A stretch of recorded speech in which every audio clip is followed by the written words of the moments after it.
Hello guys, welcome to my YouTube channel कोसी की यास। आज मैं आप लोग के साथ स्टैटिक जीके का class number 3 major dams in India लेके आई हूँ। ठीक है, इससे पहले मैंने आपका 2 टॉपिक कंप्लीट करवा दिया था। ठीक है, अब चलिए स्टार्ट करते हैं हम। आज मेजर डैम्स इन इंडिया मतलब इंडिया में कितने कौन कौन से डैम्स हैं, कौन कौन इंपॉर्टेंट डैम हैं जिससे आपके स्टैटिक जीके में जीएस वाले पोर्शन में क्वेश्चन आता है, वो स्टार्ट करेंगे।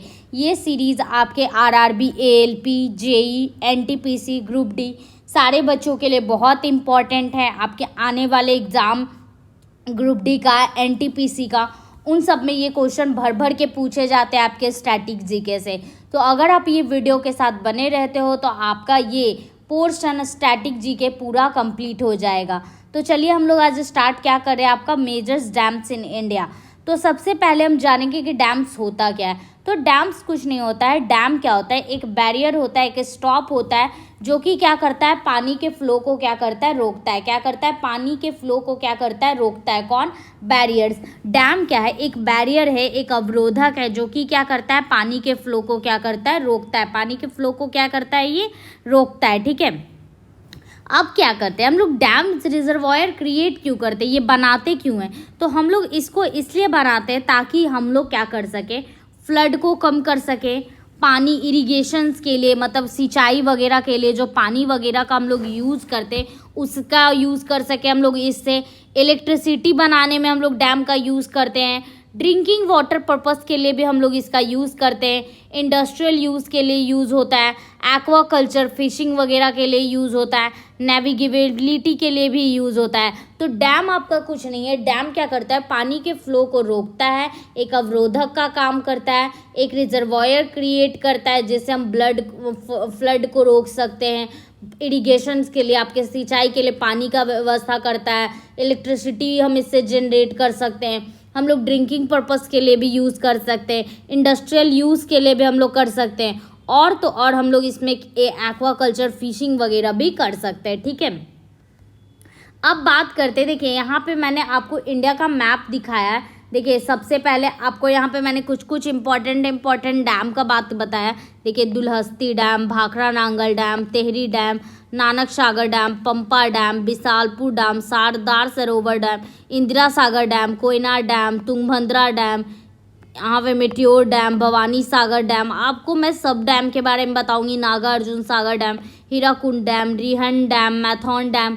तो मैंने ये ग्राफिक आपको मैपिंग के द्वारा यहाँ पे बताने का कोशिश किया है कि इंडिया में आपके बहुत सारे क्या है, डैम है। ठीक है, तो सबसे पहले हम डैम का जो है टाइप्स पढ़ते हैं स्ट्रक्चर के अकॉर्डिंग। किसके अकॉर्डिंग हम लोग पढ़ रहे हैं? स्ट्रक्चर के अकॉर्डिंग डैम्स का टाइप पढ़ते हैं। तो सबसे पहले हम बात करेंगे आर्च डैम का। तो आर्च डैम क्या होता है? एक कंक्रीट डैम होता है, कंक्रीट का बना हुआ रहता है और ये इसका जो अपस्ट्रीम होता है वो कर्व्ड होता है। देख रहे हैं आपका, इसका जो अपस्ट्रीम है वो कैसा है? तो ये जो अपस्ट्रीम होता है जिधर पानी का क्या होता है, फ्लो होता है। तो ये क्या है, इसका कर्व्ड है। क्या है आपका? ये कर्व्ड है।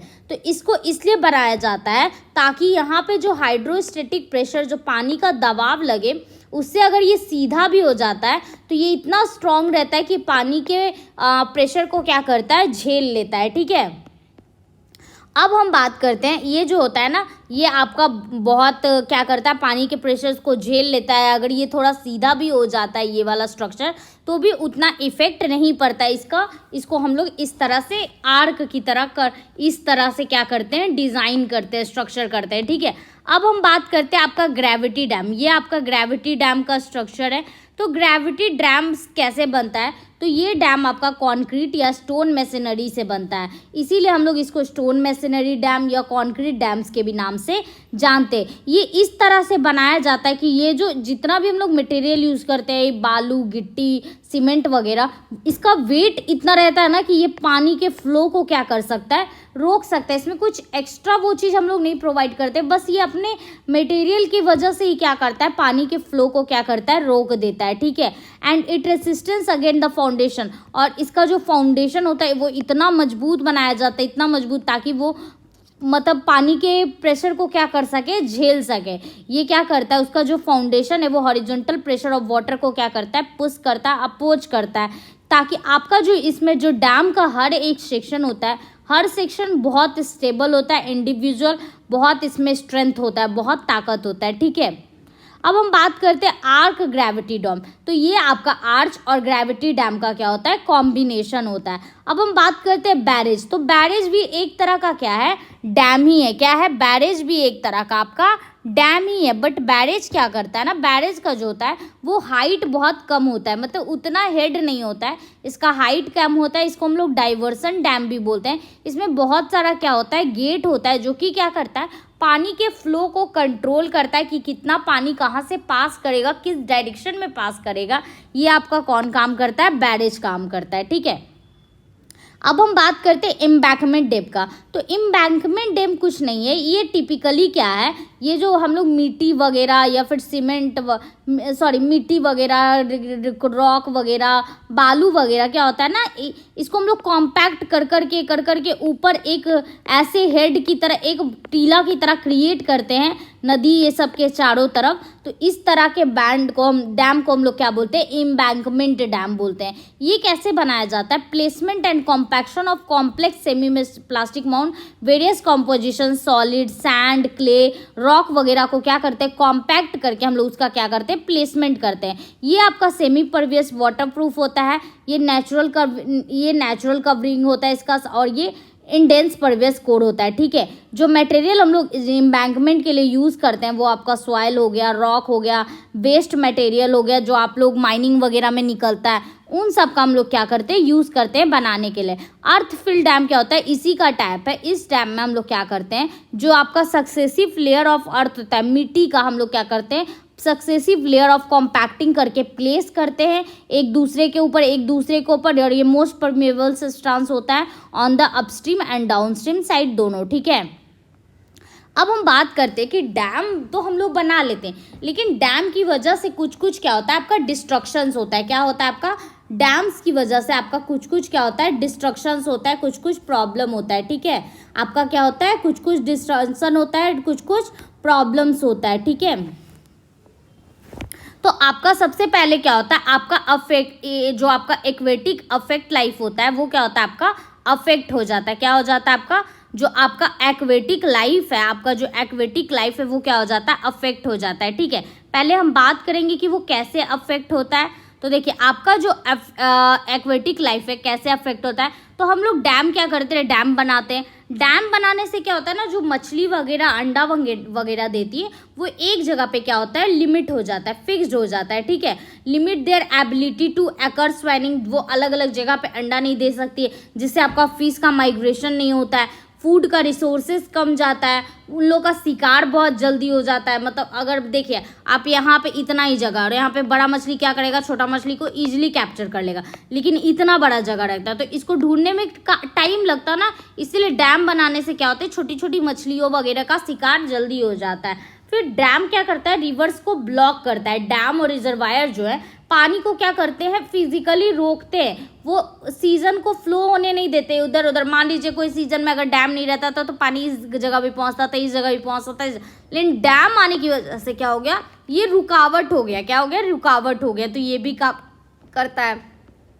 फिर ये क्या है, एक तरह का हैजार्डस इंफ्रास्ट्रक्चर है। अगर गलती से डैम में कोई भी प्रॉब्लम हुआ, कोई भी फेलियर अगर हुआ तो लाखों लाख लोग का क्या हो सकता है, जान जा सकता है, लाखों लोग मर सकते हैं। Older dams are greater hazard, और जो पुराने डैम्स होते हैं वो सबसे ज़्यादा खतरा क्या करते हैं, क्रिएट करते हैं, ठीक है। अब हम बात करते हैं जो आपका रिजर्वायर होता है, जो डैम होता है, वो आपके अर्थक्वेक को भी क्या करता है, बढ़ावा देता है। क्या करता है, आपके अर्थक्वेक को भी क्या देता है, बढ़ावा देता है। मतलब जो आपका डैम होता है ना, वो आपके अर्थक्वेक को भी क्या करता है, इनिशिएट करता है, बढ़ावा देता है। डैम बनाने की वजह से, लोडिंग अनलोडिंग पानी की वजह से अर्थक्वेक भी क्या होता है, प्रोड्यूस होता है, अर्थक्वेक भी डेवलप होता है, ठीक है। अब हम बात करते हैं जहाँ पे डैम बनता है वहाँ पे क्या होता है, लोग, आसपास जो लोग रहते हैं उनको खाली करवाया जाता है, उनको दूसरी जगह दिया जाता है, बट उतना अच्छा जगह नहीं दिया जाता है, ठीक है। तो जो आपका डैम होता है, देखिए एक डैम बना था सरदार सरोवर डैम, वो क्या किया था, नर्मदा रिवर पे बना था। ये 3 लाख से भी ज़्यादा फैमिली को क्या किया था, डिस्प्लेस्ड किया था।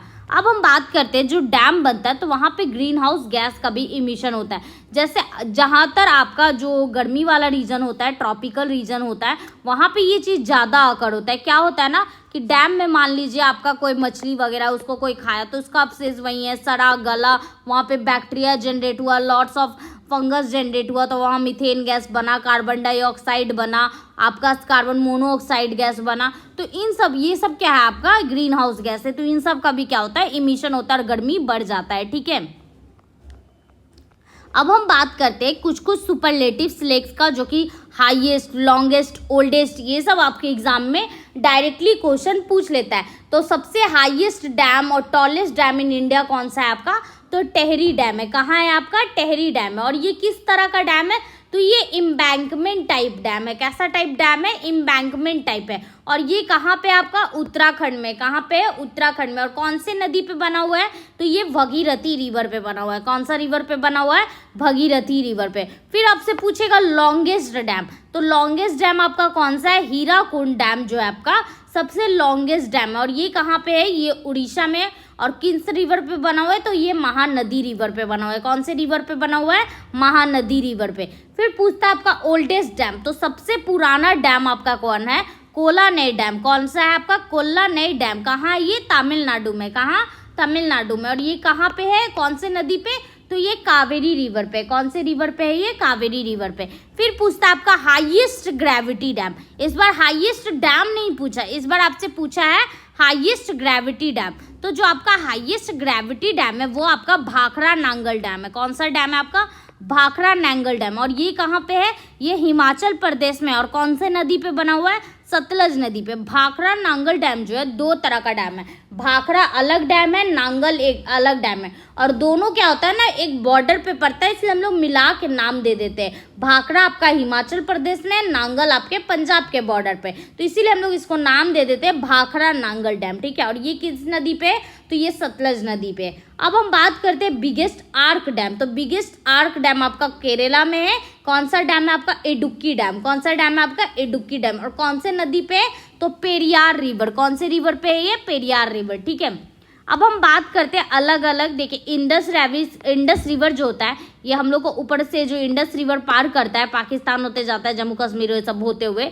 तो ये जो इंडस रिवर है ना, ये आपका उसका 5 ट्रिब्यूटरी है। कौन कौन सा, झेलम, चेनाब, रावी, व्यास, सतलज। उसका 5 ट्रिब्यूटरी है जो इंडिया में बहती है। कौन कौन सा, झेलम, चेनाब, रावी, व्यास, सतलज। तो ये आप याद कर लीजिएगा, एग्जाम में कभी कभी पूछ लेता है। अब हम बात करते हैं जम्मू कश्मीर में। तो जम्मू कश्मीर में कौन कौन सा डैम है आपका, तो एक तो आपका उरी डैम है। कौन सा डैम है आपका, उरी डैम। और उरी डैम आपका कहाँ पे बना हुआ है, तो झेलम नदी पे बना हुआ है। कहाँ पे बना हुआ है आपका, झेलम नदी पे। फिर दूसरा आता है आपका दुल्हस्ती, सलाल और बागीहार डैम। कौन कौन सा, दुल्हस्ती, सलाल और बागीहार डैम।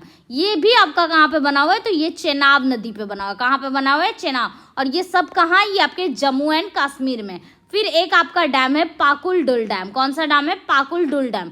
और ये अभी अंडर कंस्ट्रक्शन है, ये अभी बन रहा है। और ये किस रिवर पे बना हुआ है, तो ये मरुसूदान रिवर पे बना हुआ है। और ये किसका है, चेनाब रिवर का ये क्या है, एक ट्रिब्यूटरी है। क्या है, उसी से निकलता हुआ एक नदी है। ठीक है, अब हम बात करते हैं आपके हिमाचल प्रदेश में। तो मैंने आपको बताया भाखड़ा नांगल डैम। कौन सा डैम बताया आपका, भाखड़ा नांगल डैम। इसका लेंथ 520 मीटर है। भाखड़ा आपका हिमाचल प्रदेश में और नांगल आपका कहाँ पे, पंजाब में। देखिए ये लोकेशन शो कर रहा है, हिमाचल प्रदेश और ये चंडीगढ़ पंजाब। ठीक है, और ये कौन से नदी पे, तो ये सतलज नदी पे। फिर आता है आपका पौंग डैम, ये कौन से नदी पे, बीज रिवर पे। फिर आता है आपका हिमाचल प्रदेश का अलग कौन सा एक और डैम, नथप्पा जाकरी डैम, ये भी आपके सतलज नदी पे।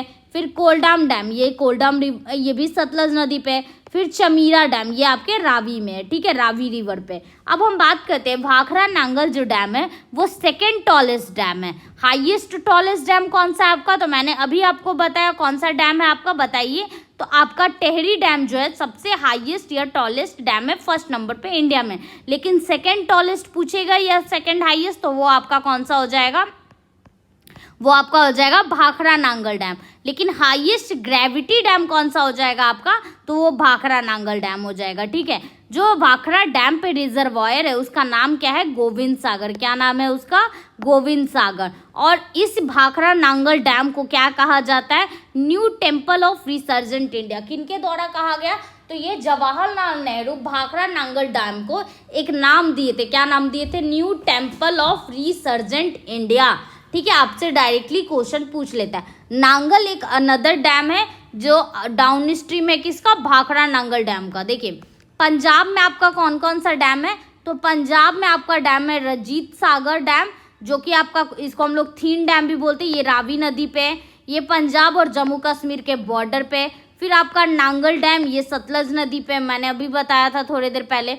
अब हम बात करते हैं उत्तराखंड में, तो उत्तराखंड में सबसे पहला डैम आपका आता है टेहरी डैम, जो कि सबसे टॉलेस्ट डैम इन इंडिया है। और ये कौन से नदी पे है, तो ये आपका भगीरथी नदी पे। इसका हाइट कितना है, 260.5 मीटर। ठीक है, अब हम बात करते हैं फिर दूसरा डैम है आपका कोटेश्वर डैम। ये भी कौन से नदी पे है, तो ये भी आपका भागीरथी नदी पे है। फिर आपका बात करते हैं धौली गंगा डैम, तो धौली गंगा डैम आपका कौन से नदी पे, धौली गंगा रिवर पे है। फिर आपका सौंग डैम, सौंग डैम कौन सा रिवर पे है, तो ये सौंग नदी पे ही है। फिर आपका आता है बैगुल डैम, बैगुल डैम तो ये कौन से नदी पे, ये बैगुल या सूखी नदी के ऊपर में।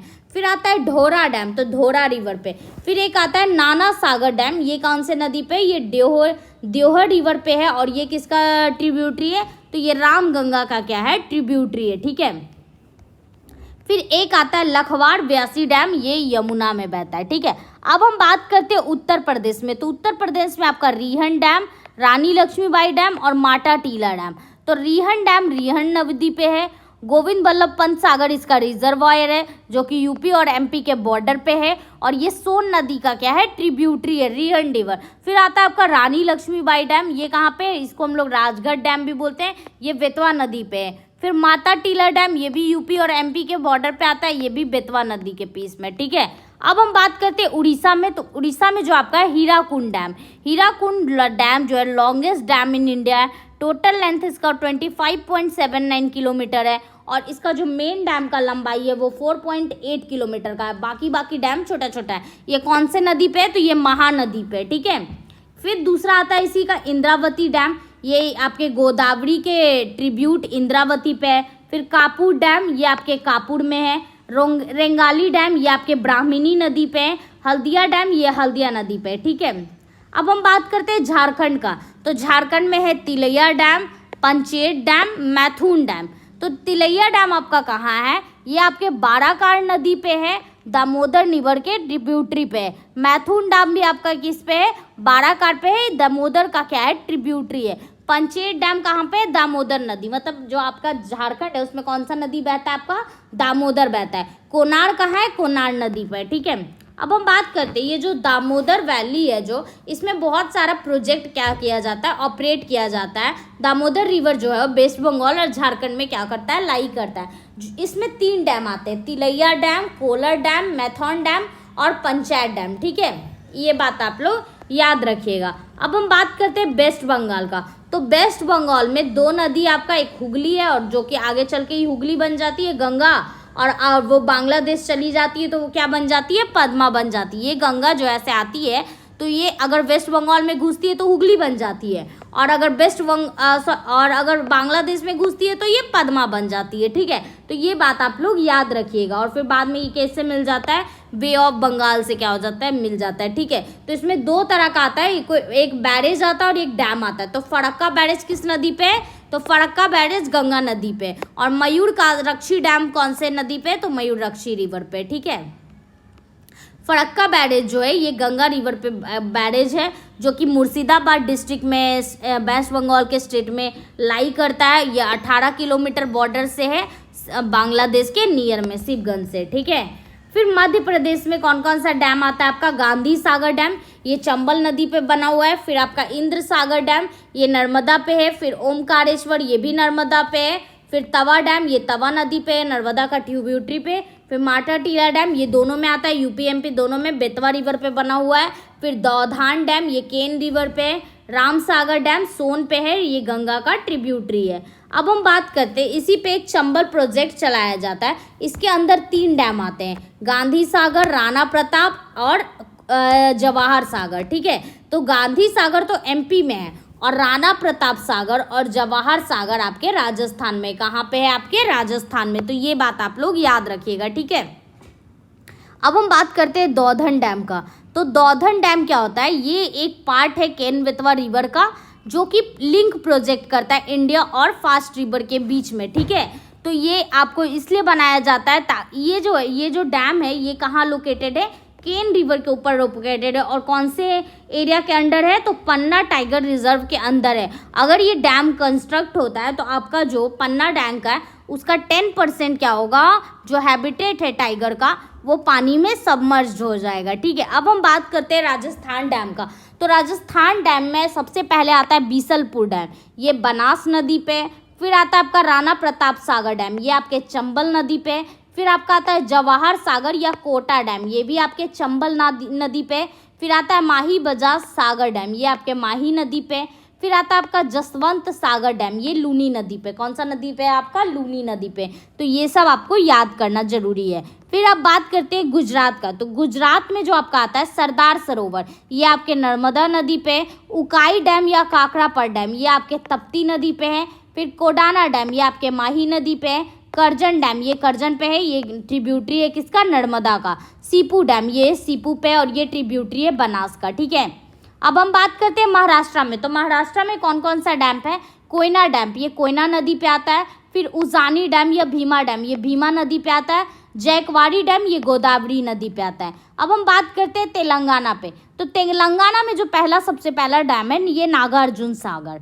नागार्जुन सागर डैम जो है किस नदी पे? तो ये कृष्णा रिवर पे। किस रिवर पे? कृष्णा रिवर पे। और कृष्णा रिवर जो होता है ना, ये तेलंगाना और आंध्र प्रदेश ये सब से बहती है। तो ये जो नागार्जुन सागर है ना, ये आंध्र प्रदेश और तेलंगाना के बॉर्डर पे। कहाँ पे है? बॉर्डर पे। ठीक है, तो ये क्या कहती है ना, मोस्टली जो नागार्जुन सागर पार्ट है वो तेलंगाना में ज़्यादा लाई करता है और आंध्र प्रदेश में कम लाई करता है। वैसे ही श्रीसाइलम जो है ये भी आपका कृष्णा नदी पे ही डैम बना हुआ है, ये भी तेलंगाना और आंध्र प्रदेश में, लेकिन सबसे ज़्यादा कहाँ पे? ये आंध्र प्रदेश में लाई करता है।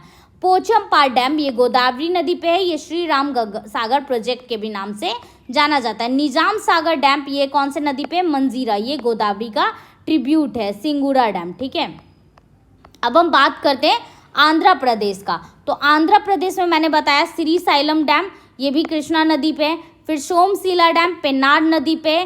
पोलावरम प्रोजेक्ट अंडर कंस्ट्रक्शन से, ये गोदावरी नदी पे। ये भी मल्टीपर्पज़ इरिगेशन प्रोजेक्ट है, इसको सेंट्रल गवर्नमेंट ऑफ इंडिया के द्वारा नेशनल प्रोजेक्ट का स्टेटस मिला हुआ है। ये आपको क्या करेगा? गोदावरी से कृष्णा रिवर बेसिन तक पानी को क्या करेगा? फैसिलिटेट करेगा। ठीक है, अब हम बात करते हैं कर्नाटका का। तो कर्नाटका में सबसे पहला आता है आपका कृष्णा राजा सागर डैम, ये आपके कावेरी नदी पे। फिर आपका आता है तुंगभद्रा डैम, ये आपके तुंगभद्रा नदी पे। फिर आता है आपका वसाप सागर डैम या फिर अलमाटी डैम, इसी को हम लोग लाल बहादुर शास्त्री डैम भी बोलते हैं, ये भी आपके कृष्णा नदी पे आता है। मालाप्रभा प्रोजेक्ट या रेणुका सागर डैम, ये मालाप्रभा नदी पे आता है। फिर आपका नेक्स्ट हो गया आपका कौन सा? घाट प्रभा डैम या इसी को हिडिकल डैम बोलते हैं, ये आपके घाट प्रभा नदी पे आता है। ठीक है, अब बात करते हैं केरला का। तो केरला में इडुक्की डैम आपका पेरियार है और ये हाईएस्ट आर्क डैम है। ठीक है, मूला पेरियार, ये भी पेरियार नदी पे। बानासुरिया सागर डैम, ये आपके काबिनी पे है और ये कावेरी का क्या है? ट्रिब्यूट है। फिर वयलर डैम, ये वलयर नदी पे है। लोअर सोलारियर डैम, ये चोलाकुडी रिवर पर है।